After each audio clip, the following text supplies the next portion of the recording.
దేవునికి స్తోత్రాలు చెల్లిద్దాం. హల్లెలూయా హల్లెలూయా.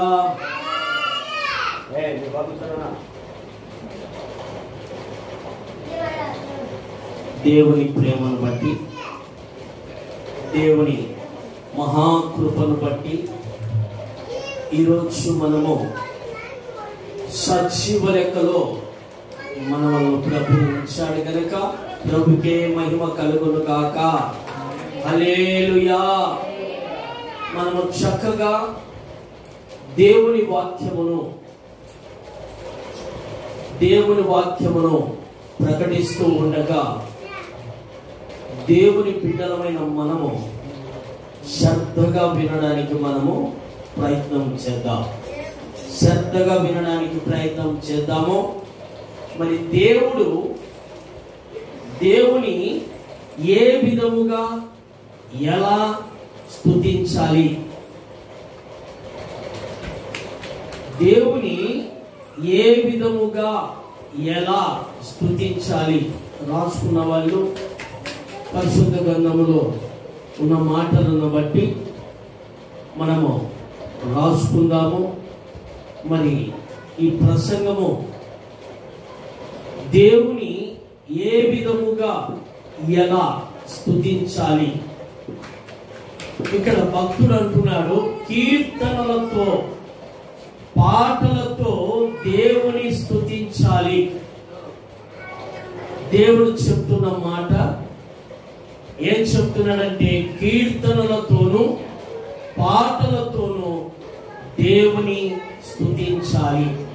మరి ఎవరెవరు స్తుతించారో, ఏ భక్తుడు స్తుతించాడో, ఏ మనుషుడు దేవుని స్తుతించాడో, స్తుతిస్తే నీకు కలిగే మేలులు, స్తుతిస్తే నీకు కలిగే లాభాలు, స్తుతిస్తే నీకు నీ కుటుంబానికి దీవెనలు ఆశీర్వాదాలు ఏ విధంగా వస్తాయో మనం ఇప్పుడు పరిశుద్ధ గ్రంథములలో మనము తెరచి చూద్దాం. పరిశుద్ధ గ్రంథాలు తెరిచి చూద్దాము. కీర్తనల గ్రంథములో నుంచి మొదటిగా కీర్తనల గ్రంథములో నుంచి చూద్దాం. కీర్తనల గ్రంథము 69వ కీర్తనలో మనము చూద్దాం. 69వ కీర్తనలో మనకు కనపడుతున్నాడు, భక్తుడు కనపడుతున్నాడు. భక్తుడు మనకు కనపడుతున్నాడు. ఆ భక్తుడు దావీదు. ఆ భక్తుడు రాజైన దావీదు కీర్తన. కాబట్టి ఇక్కడ 69వ కీర్తన 30వ వాక్యములో మరి మనము చదువుకుంటే మనకు కీర్తనలతో మనకు అర్థమవుతుంది.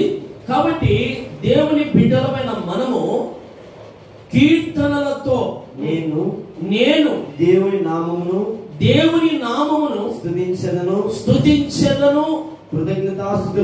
కృతజ్ఞతాస్తుతులతో నేను ఆయనను ఘనపరచెదను. చిన్న కన్ను మూసుకుందాం, చిన్న ప్రార్థన చేసుకుందాం. మహాగరుడమైన మా దేవా, మహోన్నతుడమైన మా తండ్రి, నీకు స్తోత్రాలు, నీకు వందనాలు చెల్లిస్తున్నాం. చదవబడిన లేఖనము నీది ప్రభువా. అల్పుడనైన నీ దాసుడను, ఎందుకు పనికిరాని వానైనప్పటికీ నీ కృప చేత నన్ను నింపి, నీ ఆత్మ చేత నన్ను నింపి, నీ వాక్యమును వివరించగలిగిన శక్తి సామర్థ్యమును ఇచ్చి మీరు నడిపిస్తున్నందుకు మీకు కృతజ్ఞతాస్తుతులు చెల్లిస్తూ యేసు నామములో ప్రార్థిస్తున్నాను కన్న తండ్రి, ఆమేన్ ఆమేన్. ఇక్కడ మనకు చదవబడిన లేఖనం మనకి ఏమని చూపిస్తా ఉంది అని అంటే, కీర్తనలతో నేను దేవుని నామమును స్తుతించెదను అన్నాడు. ఎవరి నామమును స్తుతించుతానన్నాడు? దేవుని నామమును. నా సైడ్ చూడాలి మీరు పిల్లల వైపు చూసుకుంటూ పిల్లలతో ఆడుకుంటూ ఉంటే ప్రయోజనం లేదు. పనికి వెళ్ళారు, మునం పట్టిన తర్వాత కలుపు తీయకోకుండా చెరకాయ చెట్లతో మాట్లాడుకుంటా ఉన్నామనుకో, మనం ముందుకు వెళ్తుందా? వెళ్ళదు. మనం వెళ్ళకపోతే యజమానుడు ఏమంటాడు? రేపు నువ్వు పనికి రావద్దు అంటాడు. మనకు జీతము రా, లేదా కూలి రా. మనము శ్రద్ధగా ఆసక్తి కలిగిన వారముగా, ఇవి దేవుని మాటలు, మనుషుల మాటలు కాదు, నా మాటలు కాదు, మీ మాటలు అసలే కాదు. కాబట్టి ఇవి దేవుని మాటలను ప్రకటించే సమయము. మహా అంటే ఒక అర్ధ గంట, లేదంటే 30-35 నిమిషాల్లోనే ప్రసంగాన్ని ఆఫ్ చేద్దాం. మళ్ళీ బల్ల ఆరాధన కూడా ఉంది. బల్ల ఆరాధన కూడా క్రమముగా జరుపుకుందాం. మనమందరము ఆసక్తి కలిగిన వారముగా, ఆశ కలిగిన వారముగా ఉండాలని ప్రభు పేరట మీకు మనవి చేస్తున్నాను. గట్టిగా చెప్దాం హల్లెలూయా, గట్టిగా చెప్దాం హల్లెలూయా. కాబట్టి ఇక్కడ భక్తుడైన దావీదు ఏం మాట్లాడుతున్నాడు అంటే, నేను కీర్తనలతో నేను దేవుని నామమును స్తుతించెదను అంటున్నాడు. ఎవరంటున్నారు ఇక్కడ? రాజైన దావీదు. రాజైన దావీదే ఆ మాట అంటున్నాడంటే, రాజు కంటే మనము గొప్పవారమా? రాజు కంటే మనము గొప్పవారమైనా గొప్పవారం ఉన్నట్లే ఉన్నాం కదా. చూస్తుంటే మనమే గొప్పవారం, రాజు గొప్పవాడు కాదులే. ఎందుకంటే రాజు కీర్తనలతో ప్రభువును ఏం చేశాడు? ఆయన కీర్తనలతో ఆయన నామమును ఘనపరుచుకుంటూ వచ్చాడు. పాటల ద్వారా ఆయన నామాన్ని ఘనపరుస్తూ వచ్చాడు. ఆయన నామము పెట్టబడిన నీవు కావచ్చు, నేను కావచ్చు, ఇంకా మరి ఆయన నామము పెట్టబడిన మనము ఆయన ఎలాగ మనము స్తుతించాలి, ఎలాగ ఆరాధించాలంటే, పై పెదవుల ద్వారాగా మనము స్తుతించిన తర్వాత మనకేం లాభము రాదు. పైన మనము స్తుతించే వారంగా ఉండకూడదు. పైన మనము ఆరాధించే వారంగా ఉండకూడదు. పైన ప్రభును ఘనపరిచే వారముగా మనము ఉండకూడదు. మన అంతరంగములో నుంచి ఏమి రావాలి? ఒక తృష్ణ రావాలి. ఈయన నా దేవుడు, ఈయన నా రక్షకుడు, ఈయన నా కొరకు ప్రాణం పెట్టాడు, నా కొరకు ప్రాణం పెట్టి నన్ను బ్రతికించి, నా కొరకు ఆయన శిలువ వేయబడి, నా కొరకు ఆయన రక్తము కార్చి, నా కొరకు బల్లెం పోటు పొడిపించుకొని, నా కొరకు కొరడ దెబ్బలు కొట్టించుకొని, నా కొరకు తలలో ముళ్ళ కిరీటము గుచ్చించుకొని, ఈ విధంగా నా కొరకు చేశాడు గనుకనే నేను ఆయన కొరకు చేయాల్సిన పని నేను చేయాలని దావీదు భక్తుడు ఏం చేస్తున్నాడు? కీర్తనలతో దేవుని నామమును ఘనపరుస్తున్నాడు. దేవుని నామమును ఘనపరుస్తున్నాడు. ఎందుకు ఘనపరుస్తున్నాడు అంటే, నా కొరకు, నా ప్రాణము కొరకు, నా కుటుంబము కొరకు, నా బిడ్డల కొరకు ఆయన ప్రాణాన్ని దారపోశాడు, ఆయన ప్రాణాన్ని అడ్డు పెట్టాడని దావీదు భక్తుడు ఆయన స్మరిస్తా ఉన్నాడు, ఆయన ఘనపరుస్తా ఉన్నాడు. కాబట్టి మనము, దేవుని బిడ్డలమైన మనము చక్కగా ఆయన పాటలు మనము పాడాలి. చక్కగా ఆయన పాటలు పాడుతూ, ఆయన వాక్యమును చదువుతూ, వాక్యానుసారమైన జీవితము నీకు ఉండాలి. పాటల ద్వారా నువ్వు ప్రభును స్తుతించడమే కాదు, వాక్యానుసారమైన జీవితము ఎప్పుడైతే నీకు ఉంటుందో, నీవు, నీ కుటుంబము అంచులంచులుగా ఆశీర్వదించబడతారు. చప్పట్లు కొడుతూ ప్రభునామని మహిమపడదాం. చప్పట్లు కొడుతూ ప్రభునామని మహిమపడదాం. హల్లెలూయా, శబ్దం హల్లెలూయా. దావీదు భక్తుడు కీర్తనలతో నేను దేవుని నామమును స్తుతించెదను అంటున్నాడు. కృతజ్ఞతాస్తుతులతో నేను ఆయనను ఘనపరచెదను అంటున్నాడు. ఘనపరచడానికి ఒక వ్యక్తిని మనము పొగడాలంటే, ఒక వ్యక్తి మనకు మేలు చేస్తేనే ఆ వ్యక్తి గురించి మనము పొగుడుతాం. మనకు మేలు చేయకపోయి మనకు కీడు చేస్తే ఆ వ్యక్తి కొరకు మనం ఏం చేస్తామంటే దూషిస్తాం. దేవుడు మేలు చేశాడు కనుక మేలు చేసిన దేవునికి మనం ఏం చేయాలంటే కృతజ్ఞతాస్తుతులు చెల్లిస్తూ ఉన్న వారమై ఉండాలి. ఎప్పుడైతే మనము దేవుని కీర్తనలతో ఆయన పాటలు పాడి ఆయన సన్నిధికి వచ్చి ఆయన సన్నిధిలో నువ్వు ఏ విధంగా జీవించాలి అనంటే నీ జీవితము యేసయ్య ఏ విధంగా జీవించాడో అలాంటి జీవితము నీకు ఉండాలి. యేసయ్య ఎలాంటి జీవితము జీవించాడో లోకానైనా ఏమనుకున్నాడు అంటే ఈ లోకముతో నాకు పనే లేదని లోకములో ఉన్న వాటినన్నిటినీ చూసి వాటి మీద ఆనందించక వాటి మీద మనసు ఉంచుకోక వాటినన్నిటినీ ఏం చేశాడంటే వదిలిపెట్టేసి తండ్రి ఏమి చెప్పాడో తండ్రి ప్రకారముగా తండ్రి మాట ప్రకారంగా ఈ లోకంలో జీవించిన వ్యక్తి ఒకే ఒకడు, ఆయన పేరే నజరేయుడైన యేసు. చప్పట్లు కొడుతూ ప్రభునామమున మహిమ.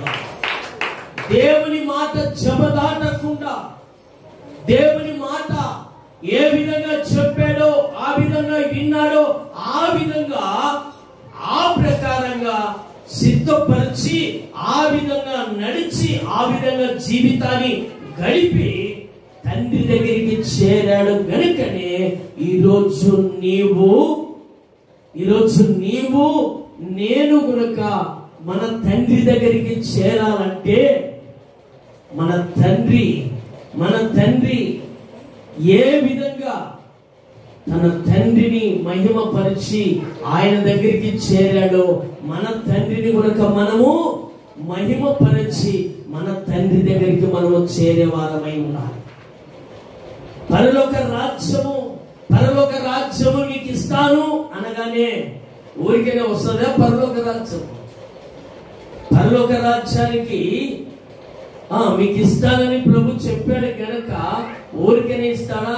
దానికి తగిన ఉండాలి గుణ లక్షణాలు, దానికి తగిన అధికారాలు ఉండాలి. దానికి తగిన మీకు అధికారాలు ఎప్పుడైతే ఉంటాయో, ఎప్పుడైతే దానికి తగిన గుణ లక్షణాలు మనలో ఉంటాయో అప్పుడే మనము పరలోక రాజ్యానికి వారసులం. కాబట్టి దేవుని బిడ్డలమైన మనము తండ్రి దగ్గరికి కుమారుడు వెళ్ళి తండ్రి దగ్గర కుడిపార్శ్వమున కూర్చున్నాడు గనక ఆయన బిడ్డలమైన మనము మన తండ్రి కుడిపార్శ్వమున మనము కూర్చోవాలి. కూర్చోకపోతే ప్రయోజనం ఉందా?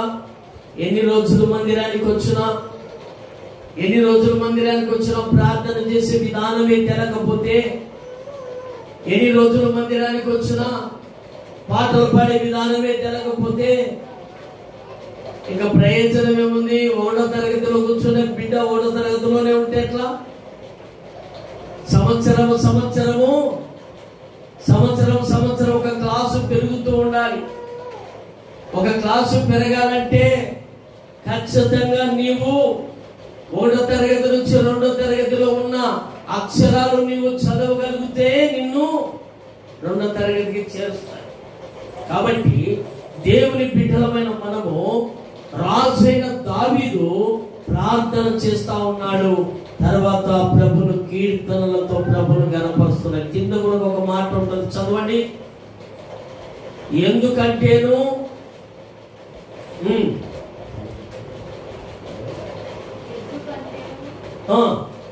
చదువుమా. ఎందుకంటేను కొమ్ములను రెక్కలు గల కోడె కంటేను అది యెహోవాకు ప్రీతికరము. హల్లెలూయా. దేవునికి ఏదైనా ప్రీతికరమైనది మనం చేయాలి. కొమ్ము ఇంత పొడుగు ఉందని, ఇంత కోడె దూడ ఉందని మనం ఆనందిస్తాము. కానీ ప్రభు అంటున్నాడు వాటికంటే ప్రీతికరమైనది దేవునికి ఇష్టపడుతున్నాడు. నీ ఎత్తు, నీ బలము, నీ అందము, నీ సందమును చూసి దేవుడు నీకు అధికారం ఇవ్వడు. దావీదు చూస్తే చిన్నవాడు, తన అన్నగారు చూస్తే బలాఢ్యులు, అలాంటి వాళ్ళు ఎత్తు బలమును చూసి దేవుడు రాజుగా వారికి ఇవ్వలేదు, కానీ దావీదుకి ఇచ్చాడు రాజుగా. ఎందుకు ఇచ్చాడు అంటే దేవునికి విధేయత చూపించిన వాడు దావీదు. ఆ విధంగా నీవు కనుక విధేయత చూపించి నువ్వు నడుచుకుంటే దావీదుకి ఇచ్చిన కృప, దావీదుకి ఇచ్చిన ధన్యత నీకు నీ బిడ్డలకి ఇచ్చి నడిపిస్తాడు. చప్పట్లు కొడుతూ ప్రభునామాన్ని మహిమపరుద్దాం. హల్లెలూయా. చూద్దాం అక్కడే 71వ కీర్తనలోకి రండి. చూద్దాం 71వ కీర్తన 22వ వాక్యములో చూద్దాం. 22వ వాక్యము చూద్దాం. నా దేవా, నా దేవా, నేను కూడా నీ సత్యమును బట్టి సర్వమండల వాద్యములతో నిన్ను స్తుతించెదను. ఇశ్రాయేలు పరిశుద్ధ దేవా సితారతో నిన్ను కీర్తించెదను. హల్లెలూయా. ఇక్కడ ఏమంటున్నాడు భక్తుడంటే నేను కూడా అంటే ఎడము అనేది నీకు నాకు ఎడముంది అంటారు. నువ్వు దూరంగా ఉండి నేను దూరం ఉంటే దాన్ని ఎడము అంటారు. నువ్వు కానీ నేను కానీ దగ్గరగా కూర్చున్నామంటే ఏమంటారు? కూడా ఉన్నారు లేదా కూడా కూర్చున్నారు అని వాక్యం సెలవిస్తా ఉంది. నేను కూడా అంటే దేవునితో కూడా ఈ భక్తుడు పాటలు పాడడానికి ఇష్టపడుతున్నాడు. నేను కూడా చూడు ఎంత చక్కగా అంటున్నాడో, నా దేవా నేను కూడా నీ సత్యమును బట్టి. ఎలా నడుచుకుంటాడంట? దేవుని సత్యాన్ని బట్టి నడుచుకుంటాడంట, దేవుని న్యాయాన్ని బట్టి నడుచుకుంటాడంట. నేను కూడా నీ సత్యమును బట్టి, నేను కూడా నీ సత్యమును బట్టి స్వర మండల వాయిద్యములతో నిన్ను స్తుతించెదను అంటున్నాడు. ఎంత చక్కనైన మాట అంటున్నాడు అంటే చాలా చక్కనైన మాట. దేవునితోనే భక్తుడు మాట్లాడుతున్న మాట. ఇశ్రాయేలుల పరిశుద్ధమైన దేవుడు అంటాయి.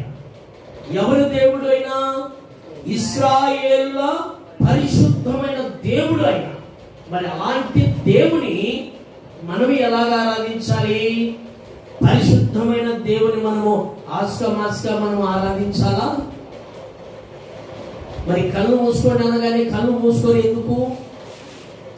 చప్పట్లు కొట్టండి అంటే చప్పట్లు కొట్టరు ఎందుకు? హల్లెలూయా చెప్పండి అంటే హల్లెలూయా చెప్పరు ఎందుకు చెప్పరు? పరిశుద్ధమైన దేవుని నువ్వు ఆయన సన్నిధికి వచ్చి నువ్వు ఏ విధంగా ఆరాధిస్తున్నావో, ఏ విధంగా నువ్వు గణపరుస్తున్నావో, ఏ విధంగా నువ్వు మహిమపరుస్తున్నావో అన్నీ చూస్తూ ఉంటాడు ప్రభు. అన్ని చూసి తగిన ఫలితము నీకు ఇస్తాడు. తగినంతనే ఇస్తాడు ఫలితము, తగినంతనే ఫలితం ఇస్తాడు. అందుకే నా జీవితంలో ఎందుకు ఈ కార్యాలు జరగలేదే, నా జీవితంలో ఎందుకు ఈ అద్భుతం జరగలేదే, నేను ఇంత చదువుకున్నానే నాకెందుకు ఉద్యోగం రాలేదే, నేను ఇంతగా దేవుని స్మరిస్తున్నాను నాకెందుకు ఉద్యోగం రాలేదు, లేదా నా వ్యాపారంలో నాకు అధికంగా లాభం రాలేదు, నష్టమే వస్తుందని నీవు ఆలోచన నువ్వు చేయవచ్చు. మరి పరిశుద్ధమైన దేవుని నువ్వు ఎలా ఆరాధించాలంటే ఇక్కడ భక్తుడు మాట్లాడుతున్నాడు. నా దేవా నేను కూడా నీ సత్యమును బట్టి. అంటే దేవుడు సత్యవంతుడు,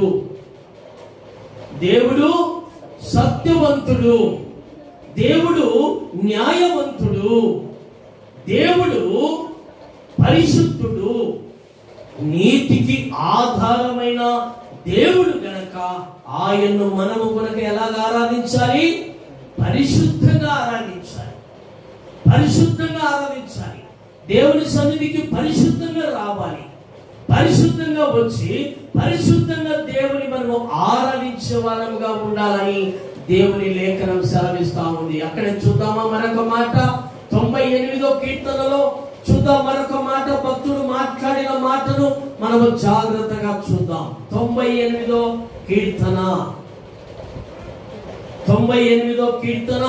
4వ వాక్యములో 4వ వాక్యం మనము చూస్తే మనకు అర్థమవుతుంది.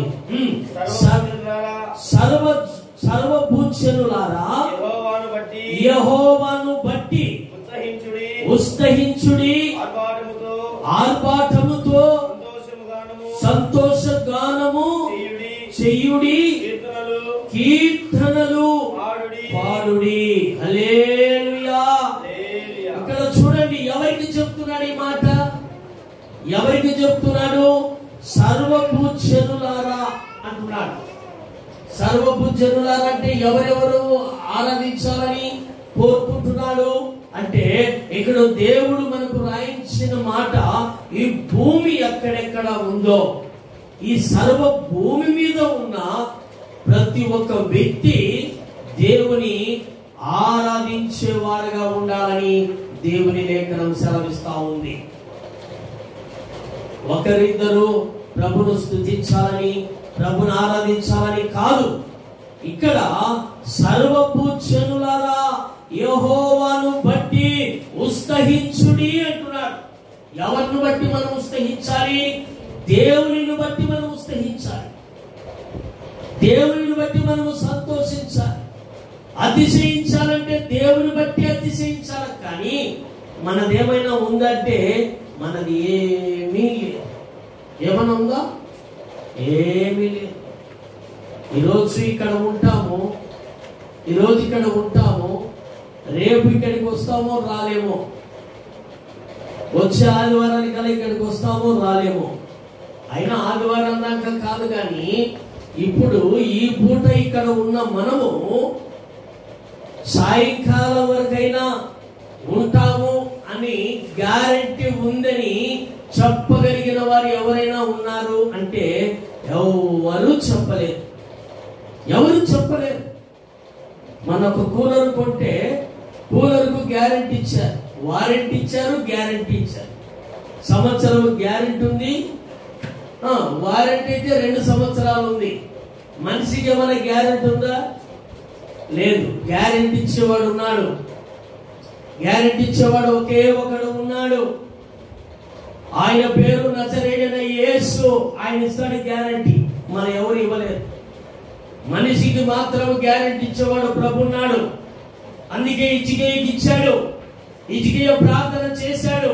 15 సంవత్సరాలు నీకు ఆయుసు పెంచుతున్నానని గ్యారెంటీ ఇచ్చాడు. 15 సంవత్సరాలుగా చక్కగా ఇచ్చికేయ దేవుని స్మరించేవాడుగా ఉన్నాడు. కాబట్టి మరి ఈ 2024వ సంవత్సరము 7వ మాసము 7వ తారీఖున ఈ నడిఊరు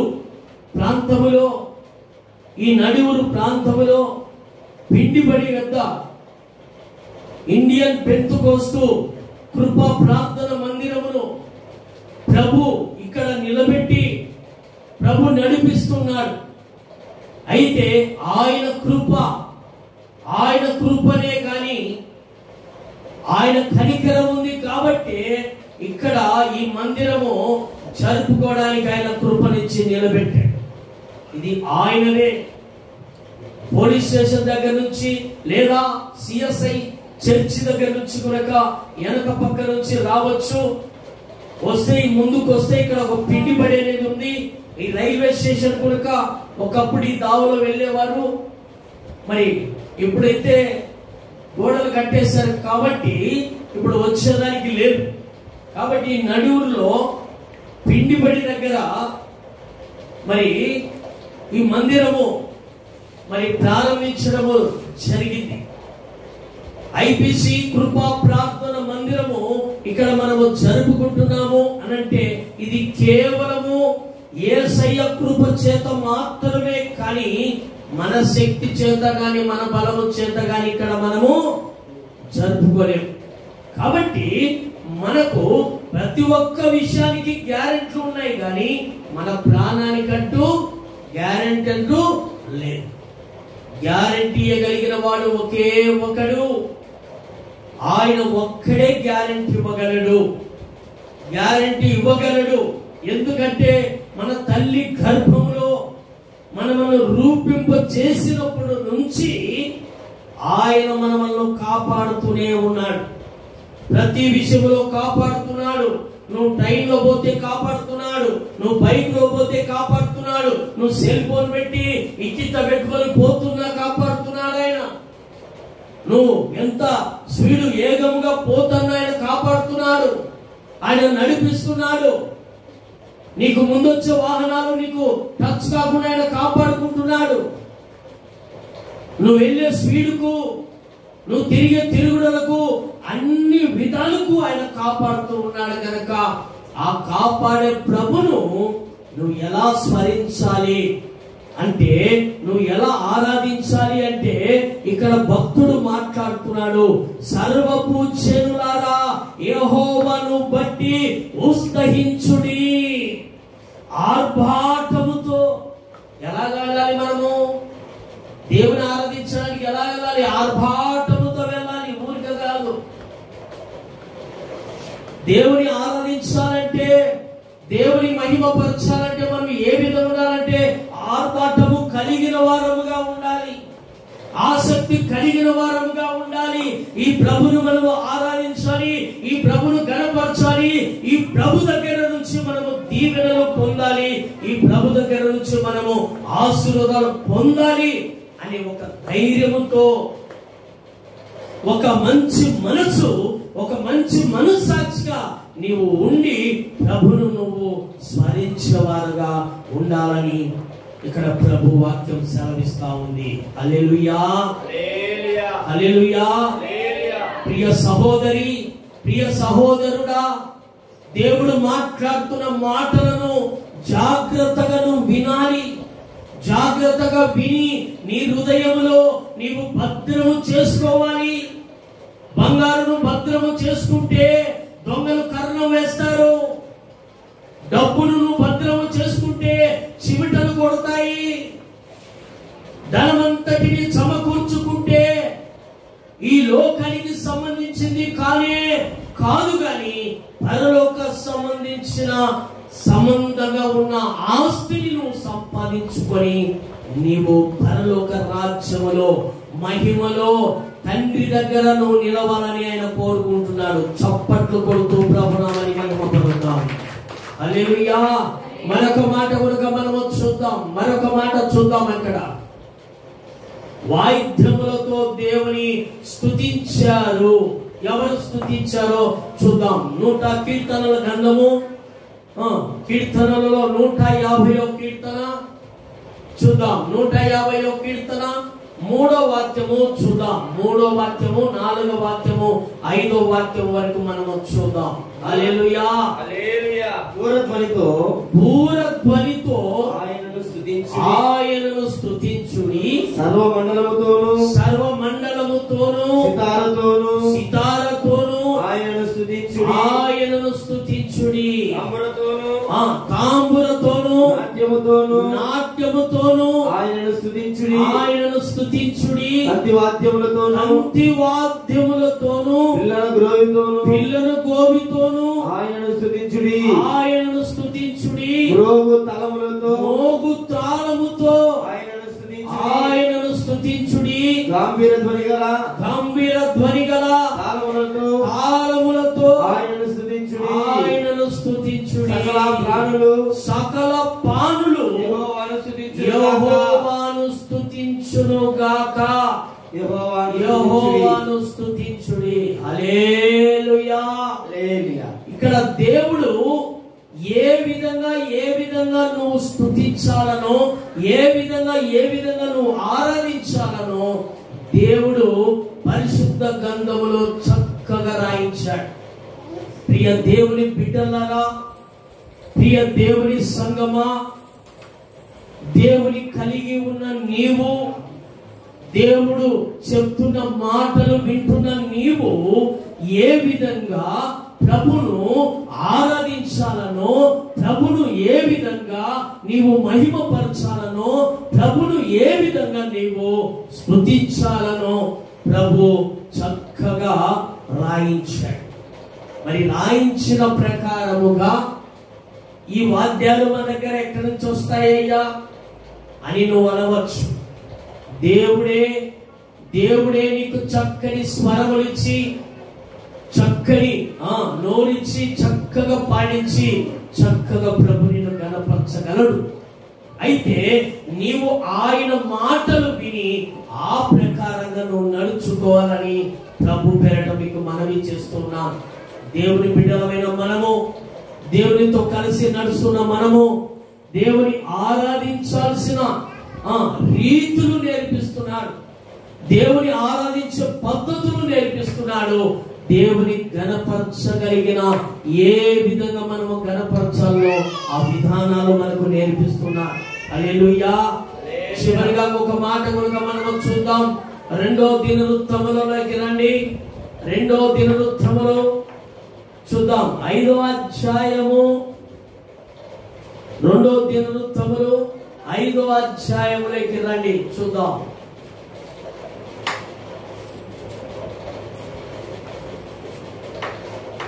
2వ దినవృత్తములు 5వ అధ్యాయము 13వ వాక్యము మనము చూస్తే మనకు బాగా అర్థమవుతుంది. వారితో కూడా బూరలు ఊదు యాజకులు 120 మంది నిలిచిరి. బూరలు ఊదు వారును పాటకులకును ఏక స్వరముతో యెహోవాకు కృతజ్ఞతాస్తుతులు చెల్లించుచు గానము చేయగా యాజకులు పరిశుద్ధ స్థలములలో నుండి బయలు వెళ్ళి ఆ బూరలతోనూ తాళములతోనూ వాయిద్యములతోనూ కలిసి స్వరమెత్తి యెహోవా దయాళుడు, ఆయన కృప నిరంతరముండునని స్తోత్రము చేసిరి. చప్పట్లు కొడుతూ ప్రభునామని మహిమపరుద్దాం. ఏ విధంగా చేశారు భక్తులంటే 120 మంది కూడుకొని దేవునిని స్మరించేవారుగా, దేవుని ఆరాధించేవారుగా వారు ఎక్కడ ఉన్నారు అంటే పరిశుద్ధ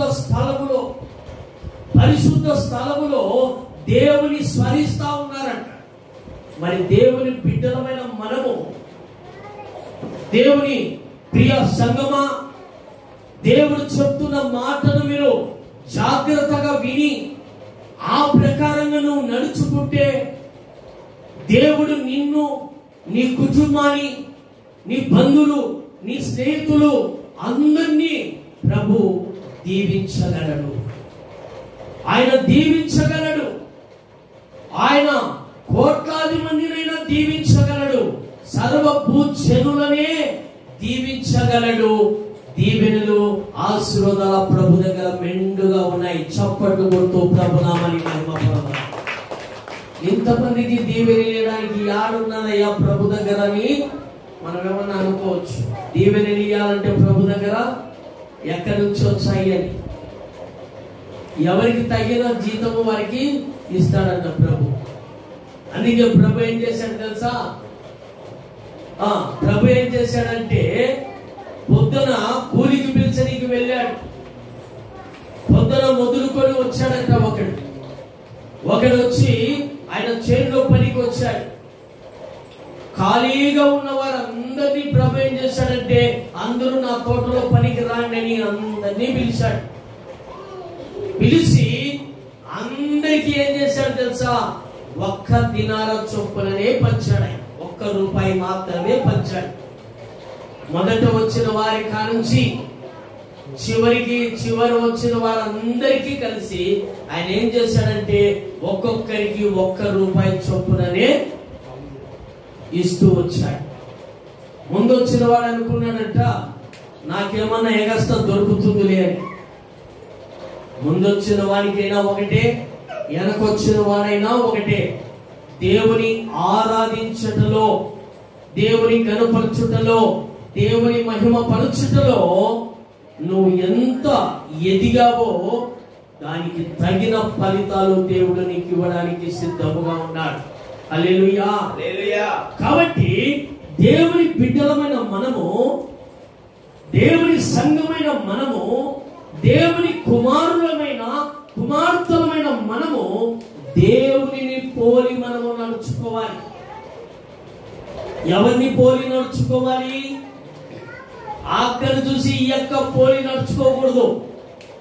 ఎందుకంటే అక్క బుద్ధులు ఈ అక్కకు వచ్చి, ఈ యొక్క బుద్ధులు ఆ ఎక్కకు వచ్చి ఇద్దరు మందిరానికి దూరం అయిపోతారు. ఈయనను బట్టి ఆయన నడుచుకోకూడదు, ఆయనను బట్టి ఈయన నడుచుకోకూడదు. ఎందుకంటే ఈయనలో ఏ గుణాలు ఉన్నాయో, ఆయనలో ఏ గుణాలు ఉన్నాయో ఒకరికి ఏమైపోతాయి? జోడైపోయి మందిరానికి మానుకుంటాయి. కాబట్టి మనము దేవుని బిడ్డలమైన మనము, దేవుని పేరు పెట్టబడిన మనము ఎవరిని పోలి నడుచుకోవాలి అని అంటే మన ప్రభువైన యేసు క్రీస్తును పోలి మనము నడుచుకోవాలి.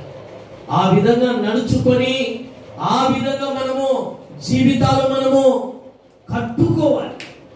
ఆ విధంగా కట్టుకొని ఆ విధంగా నడుచుకున్నప్పుడే మనము మన కుటుంబాలు దీవించబడతాం. చప్పట్లు కొడుతూ ప్రభునామని మహిమ పొందుదాం. హల్లెలూయా. దేవుడి మాటలు దీవించి ఆశీర్వదించును గాక. ఆమేన్.